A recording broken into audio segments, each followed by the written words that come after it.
इस लेक्चर में हम करने वाले हैं दूरी और विस्थापन पर आधारित सबसे महत्वपूर्ण प्रश्न जो सीधे सीधे आपके स्कूल परीक्षा में पूछे जाते हैं, जो इस समय आपको स्क्रीन पर दिख भी रहे होंगे। ये है कुछ थ्योरेटिकल क्वेश्चन, इनको हम आखिरी में करेंगे। सबसे पहले करते हैं हम न्यूमेरिकल क्वेश्चन जो आपको दिक्कत देते हैं। तो पहला न्यूमेरिकल क्वेश्चन मैं जनरली पूछ लेता हूं आपसे। पहला न्यूमेरिकल क्वेश्चन है कि एक वस्तु है वो वृत्तीय गति कर रही है, एक वस्तु है वृत्तीय गति कर रही है बिंदु ए से, वो एक पूरा चक्कर लगाती है इस वृत्त पर, इस वृत्त की परिधि पर वो पूरा चक्कर लगाती है और इस वृत्त की जो त्रिज्या है वो r है। इस वृत्त की त्रिज्या क्या है? r। तो एक वस्तु है वो बिंदु ए से चलना प्रारंभ करती है और इसकी परिधि पे पूरा चक्कर लगाती है। बताइए इस स्थिति में विस्थापन क्या होगा, इस स्थिति में विस्थापन क्या होगा और तय की गई दूरी क्या होगी। इस स्थिति में विस्थापन क्या होगा और तय की गई दूरी क्या होगी। मैं आपसे पहला सवाल सीधा कठिन पूछ लिया। तुम कहोगे सर काय का कठिन, हमें बहुत अच्छे से मालूम है। जिस बिंदु से चलना प्रारंभ करो यदि उसी बिंदु पर वापस पहुंच जाओ, जिस बिंदु से चलना प्रारंभ करो यदि उसी बिंदु पर वापस पहुंच जाओ तो विस्थापन कितना होता है? अभी पिछले लेक्चर में पढ़ा है, विस्थापन हो जाता है 0 यानी कि 0। हम जिस बिंदु से चलना चालू करते हैं उसी बिंदु पर वापस पहुंच जाएं तो उस दौरान हमारा विस्थापन कितना हो जाता है? 0। तो इस स्थिति में विस्थापन क्या होगा? 0, क्योंकि उस व्यक्ति ने पॉइंट ए से चलना चालू करा और वो वृत्त की परिधि पे चलते चलते वापस पॉइंट ए पर आ गया। इस स्थिति में दूरी क्या होगी? इस स्थिति में दूरी क्या होगी? बड़ा आसान है। दूरी एक वस्तु जो है, एक व्यक्ति जो है, इसकी परिधि पे चल रहा है। ये देखो वृत्त की परिधि पे चला और वृत्त की परिधि पे उसने एक चक्कर लगाया, वृत्त की परिधि पर एक चक्कर लगाया तो हम कह सकते हैं वृत्त की परिधि ये होगी उसकी, सॉरी परिधि मैंने गलत लिख दिया, वृत्त की परिधि को हम इंग्लिश में बोलते हैं सरकमफेरेंस। वो उसकी बाउंड्री पे चल रहा था तो जो उसकी दूरी होगी वह वृत्त की परिधि होगी और वृत्त की परिधि का सूत्र होता है 2πr। वृत्त की परिधि का सूत्र होता है 2πr। ये होगा उसका विस्थापन होगा 0, उसकी दूरी होगी वृत्त की परिधि क्योंकि उसने पूरा एक चक्कर लगाया है, वो होगा 2πr। चलिए अगले न्यूमेरिकल की तरफ चलते हैं, ठीक है ना। अगला न्यूमेरिकल आपसे क्या कहता है? बड़ा आसान है, जल्दी जल्दी करा दे रहा हूँ, ठीक है ना। बड़ा आसान है, बड़ा ही आसान है। ये बिंदु ए है, ये बिंदु बी है, ये बिंदु सी है। ए से बी जो है वो 3 किलोमीटर है, बी से सी है जो वो 4 किलोमीटर है। हमारे राजू भैया सबसे पहले ए टू बी गए 3 किलोमीटर, फिर वो बी टू सी गए हैं 4 किलोमीटर। बताइए उनका दूरी क्या होगा और उनका विस्थापन क्या होगा। दूरी तो मुझे समझ में आ गई। दूरी क्या होती है? कुल तय किया गया रास्ता, भले वो किसी भी दिशा में हो, कुल तय किया गया रास्ता दूरी कहलाता है। तो उन्होंने कुल रास्ता कितना तय किया? सबसे पहले वो ए टू बी गए, फिर बी टू सी गए, यानी कि 3 + 4 = 7 किलोमीटर। ये आ गई उनकी दूरी। अब इस स्थिति में विस्थापन क्या होगा बेटा? जरा बताइए विस्थापन कैसे निकालेंगे? अभी निकाल देंगे, कोई कठिन थोड़ी ना है, बड़ा आसान है। ये हो गया मेरा प्रारंभिक बिंदु, इनिशियल पॉइंट, और ये हो गया मेरा अंतिम बिंदु, फाइनल पॉइंट। तुम कहोगे ये क्या कर रहे हो? मैंने आपको बताया था विस्थापन क्या होता है। विस्थापन होता है प्रारंभिक बिंदु और अंतिम बिंदु के बीच की सीधी दूरी। प्रारंभिक बिंदु और अंतिम बिंदु के बीच की सीधी दूरी। इसका सीधा सा अर्थ यह है कि भैया ये प्रारंभिक बिंदु है, यहां से चलना चालू किया था और कहां जाके रुका है? यहां जाके रुका है। यह है अंतिम बिंदु। तो प्रारंभिक बिंदु और अंतिम बिंदु के बीच की सीधी दूरी ये, तो विस्थापन यहां पे क्या हो जाएगा? AC। विस्थापन क्या हो जाएगा? AC। पर इसका मान निकालना पड़ेगा, मान अपन निकाल लेंगे। ये है प्रारंभिक बिंदु और अंतिम बिंदु के बीच की सीधी दूरी को हम विस्थापन कहते हैं। तो ये अपना विस्थापन हो गया AC। अब इस AC का मान कैसे निकलेगा? भैया मुझे ये पाइथागोरस दिख रहा है, ये समकोण त्रिभुज दिख रहा है, तो पाइथागोरस प्रमेय लग जाएगा। क्या लग जाता है?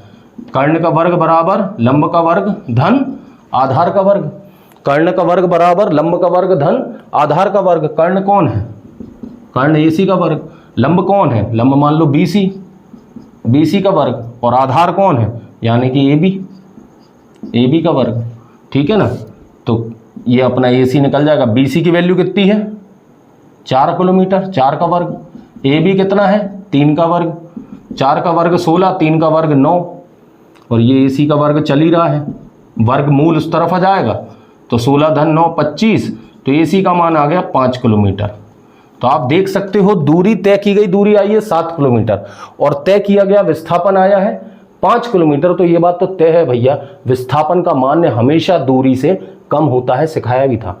विस्थापन का मान हमेशा दूरी से कम होता है, सिर्फ एक परिस्थिति में विस्थापन दूरी के बराबर होता है, सिर्फ एक परिस्थिति में विस्थापन दूरी के बराबर होता है, और वो है कि जब कोई वस्तु एक सीधी रेखा में जब कोई एक वस्तु सीधी रेखा में गति करती है बिना दिशा परिवर्तित करे, मतलब वो सीधी सीधी चलती चलते ऐसे आ जाए, वो ऐसी पलट के ना जाए। अगर वो सीधी सीधी चलते आ रही है तो उसका दूरी और विस्थापन आपस में बराबर होते हैं। बाकी हर परिस्थिति में दूरी का मान विस्थापन से ज़्यादा होगा। ठीक है ना, ये सिद्ध भी कर दिया मैंने। चलिए अगले न्यूमेरिकल को कर लेते हैं। थ्योरी क्वेश्चन भी करेंगे पर पहले न्यूमेरिकल। ठीक है ना। एक न्यूमेरिकल तीसरा वाला आ गया कि एक वस्तु है वो आधे वृत्त पे चलती है, ये वृत्त की त्रिज्या जो है वो r है। एक वस्तु है आधे वृत्त पे चलती है A से B, और वो भी उसकी परिधि पे, उसके सरकमफ्रेंस पे चलती है। वो वस्तु यहां से चलना चालू करती है, ये A से लेके B जाती है, A से लेके B चली जाती है। बताइए उसकी दूरी क्या होगी, उसका विस्थापन क्या होगा। इस स्थिति में बताइए उसका दूरी क्या होगी, उसका विस्थापन क्या होगा। भैया अभी पहले केस में करा, यदि कोई एक पूरा चक्कर चलता तो विस्थापन तो 0 होता, और दूरी क्या होती। अगर कोई पूरा चक्कर चलता, वृत्त की परिधि में पूरा चक्कर चलने पर आपकी जो दूरी होती है वो होती 2πr, क्योंकि वृत्त की परिधि का सूत्र होता है 2πr, जिसमें जो r है वो वृत्त की त्रिज्या है। अगर आप पूरा चक्कर चलते तो वृत्त की परिधि पर, तो आपकी दूरी होती 2πr, पर चूंकि आप आधा चक्कर चल रहे हो A से B, तो दूरी भी आधी हो जाएगी, डिवाइडेड बाय 2 से 2 खत्म, ये आ गई आपकी दूरी πr। इस स्थिति में विस्थापन क्या होगा, ये बड़ा इंटरेस्टिंग है। इस स्थिति में विस्थापन क्या होगा, जरा जल्दी जल्दी करते जाओ। विस्थापन क्या होता है भैया, प्रारंभिक बिंदु और अंतिम बिंदु के बीच की सीधी दूरी, प्रारंभिक बिंदु और अंतिम बिंदु के बीच की सीधी दूरी, और जो रेखा वृत्त के केंद्र से होकर गुजरती है वो डायामीटर होती है। वो क्या होती है, डायामीटर होती है। ठीक है ना, और डायामीटर त्रिज्या के 2 गुनी होती है, डायामीटर त्रिज्या के 2 गुनी होती है। डायमीटर नहीं भी समझ में आया तो ये तो समझ में आ रहा है कि बिंदु A और बिंदु B के बीच की सीधी दूरी क्या होगी, ये रही सीधी दूरी, ये रही वो सीधी दूरी। अगर ये r है तो ये भी r होगी, तो विस्थापन क्या हो जाएगा, r प्लस r 2r, और वृत्त का डायामीटर जो होता है वृत्त की त्रिज्या के 2 गुने होता है, क्योंकि विस्थापन का सूत्र कहता है प्रारंभिक बिंदु और अंतिम बिंदु के बीच की सीधी दूरी। प्रारंभिक बिंदु और अंतिम बिंदु के बीच की सीधी दूरी क्या होगी, 2r। ये न्यूमेरिकल भी आपने कर लिया। चलिए एक एमसीक्यू पूछ लेता हूं मैं आपसे, एक एमसीक्यू पूछ लेता हूं कि अगर मैं आपसे पूछूं दूरी और विस्थापन का अनुपात क्या होगा, और आपको 4 ऑप्शन दे दूं कि दूरी और विस्थापन का अनुपात क्या होगा, और आपको 4 ऑप्शन दे दूं, greater than equal to 1, less than equal to 1, equal to 1, चौथा इनमें से कोई नहीं। तुम कहोगे भाई ये चौथा वाला सबसे पहले, क्योंकि अपन को चौथा ऑप्शन सबसे अच्छा लगता है, कोई नहीं। नहीं बेटा ऐसी बात नहीं है, सबसे पहले आप सर्च करिए दूरी या विस्थापन में से इन 4 में से कौन सा ऑप्शन हो सकता है। कोई नहीं, ये तो कैंसिल कर दो, इक्वल 1 ये भी कैंसिल कर दो, क्योंकि हमेशा बराबर नहीं होते दूरी विस्थापन। आपने देखा है जो दूरी है वो हमेशा ज्यादा होती है किससे, विस्थापन से। दूरी है वो हमेशा विस्थापन से ज्यादा होती है, और एक स्थिति में बराबर भी होती है। दूरी जो है विस्थापन से ज्यादा होती है और एक स्थिति में बराबर होती है। दूरी ज्यादा तो होती है तो तय है, बराबर कब होती है भैया, जब कोई वस्तु सीधी रेखा में गति करती है, जब कोई एक वस्तु सीधी रेखा में गति करती है बिना दिशा परिवर्तित करे। जब कोई एक वस्तु सीधी रेखा में गति करती है बिना दिशा परिवर्तित करे, तब उसका दूरी और विस्थापन आपस में बराबर होते हैं। मान लो कोई एक वस्तु है वो A से B गई, वो बिल्कुल A से B चली गई, बिना दिशा को परिवर्तित करें, तब उसका दूरी और विस्थापन आपस में बराबर होते हैं। नहीं तो हर स्थिति में दूरी का मान विस्थापन से ज्यादा होगा। तो हम कह सकते हैं, यदि हम इनका अनुपात लें, विस्थापन को नीचे ले आओ, दूरी बटे विस्थापन, ये वहां कुछ नहीं है तो क्या बचा 1। तो दूरी और विस्थापन का अनुपात हमेशा ग्रेटर देन इक्वल टू 1 होता है। दूरी और विस्थापन का अनुपात हमेशा ग्रेटर देन इक्वल टू 1, मतलब 1 से ज्यादा भी होगा और बराबर भी होगा। बराबर कब होता है? जब आप एक सीधी रेखा में गति करते हो। बाकी हर परिस्थिति में दूरी और विस्थापन का अनुपात 1 से ज्यादा होगा। तो कभी इसका उल्टा पूछ लिया जाए तो भैया घबराना मत। अगर कभी इस उल्टा पूछ लिया जाए, विस्थापन बटे दूरी, विस्थापन बटे, अब दूरी बटे विस्थापन का यदि 1 से ज्यादा है तो उल्टा अनुपात क्या होगा? विस्थापन बटे दूरी का अनुपात इससे कम हो जाएगा, क्योंकि अपन ने विस्थापन को ऊपर कर दिया, दूरी को नीचे। ये घुमा के पूछने का कुछ सवाल है कभी, तो नोट डाउन कर लीजिए, ठीक है ना, नोट डाउन कर लीजिए। चलिए अब मैं आपको थ्योरेटिकल क्वेश्चन करा देता हूं, वो आपकी स्क्रीन पे भी आते जाएंगे। सबसे पहला है दूरी और विस्थापन में अंतर। तो दूरी और विस्थापन में हम 3 अंतर मुख्यतः लिखते हैं। सबसे पहले दूरी में लिखते हैं, कुल तय किया गया रास्ता दूरी कहलाता है। कुल तय किया गया रास्ता दूरी कहलाता है। दूरी एक अदिश राशि है। दूरी एक अदिश राशि, इसके पास सिर्फ और सिर्फ परिमाण होता है, इसको दिशा से कोई मतलब नहीं। और तीसरा पॉइंट लिखते हैं, दूरी हमेशा धनात्मक होती है। चूंकि ये अदिश राशि है इसलिए दूरी हमेशा धनात्मक होती है।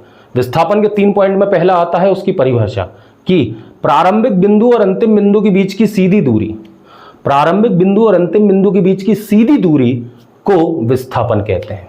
ठीक है ना। विस्थापन एक सदिश राशि होती है, इसके पास दिशा के साथ साथ परिमाण भी होता है। विस्थापन एक सदिश राशि होती है। तीसरा बिंदु है विस्थापन ऋणात्मक, शून्य और धनात्मक तीनों हो सकता है। इसका डिटेल वीडियो बनाया मैंने ऋणात्मक और उसका, ध्यान से देखना कि विस्थापन ऋणात्मक, शून्य और धनात्मक तीनों हो सकता है, क्योंकि ये एक सदिश राशि है। तो ये रहे वो 3 अंतर। ठीक है ना। अगला क्वेश्चन है आपकी स्क्रीन पर, विस्थापन शून्य कब होता है? मैंने आपको बताया भी था, एक बार फिर समझा दे रहा हूं। विस्थापन शून्य कब होता है? एक वस्तु, जब एक व्यक्ति या एक ऑब्जेक्ट अपने इनिशियल पॉइंट, ये उसका इनिशियल पॉइंट और ये फाइनल पॉइंट, जब कोई एक वस्तु एक दिशा में गति करता है और वो लौटते समय वापस अपने प्रारंभिक बिंदु पे आ जाए, जब कोई वस्तु चलते समय वापस अपने प्रारंभिक बिंदु पर पहुंचती है, जब कोई वस्तु चलते समय वापस अपने प्रारंभिक बिंदु पर पहुंचती है, जब वो अपने वापस प्रारंभिक बिंदु पर पहुंचती है तो उस समय उसका विस्थापन क्या हो जाता है? शून्य हो जाता है। जब कोई व्यक्ति चलते चलते वापस अपने प्रारंभिक बिंदु पर पहुंचता है तो उसका विस्थापन शून्य हो जाता है, उसका विस्थापन शून्य हो जाता है। लास्ट क्वेश्चन, ऋणात्मक विस्थापन को उदाहरण सहित समझाइए। ऋणात्मक विस्थापन को उदाहरण सहित समझाइए। ठीक है ना। सबसे पहले तो उसकी परिभाषा दे देते हैं, ऋणात्मक विस्थापन होता क्या है। ठीक है ना।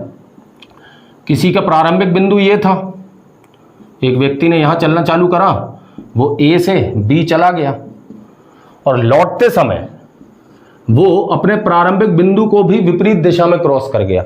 लौटते समय वो अपने प्रारंभिक बिंदु को भी विपरीत दिशा में क्रॉस कर गया।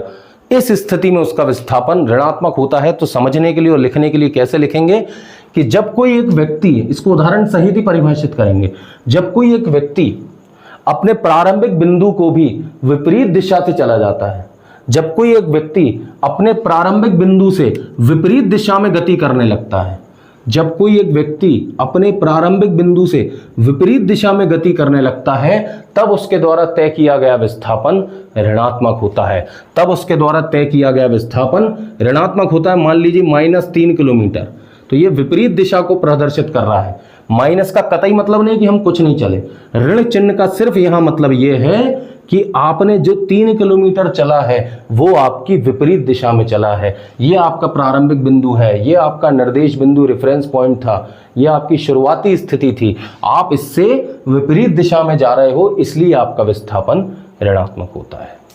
तो आई होप क्लियर हुआ होगा। चलिए नेक्स्ट वीडियो में मिलेंगे एक्सेलरेशन और रिटार्डेशन, यानी कि त्वरण एवं मंदन के साथ।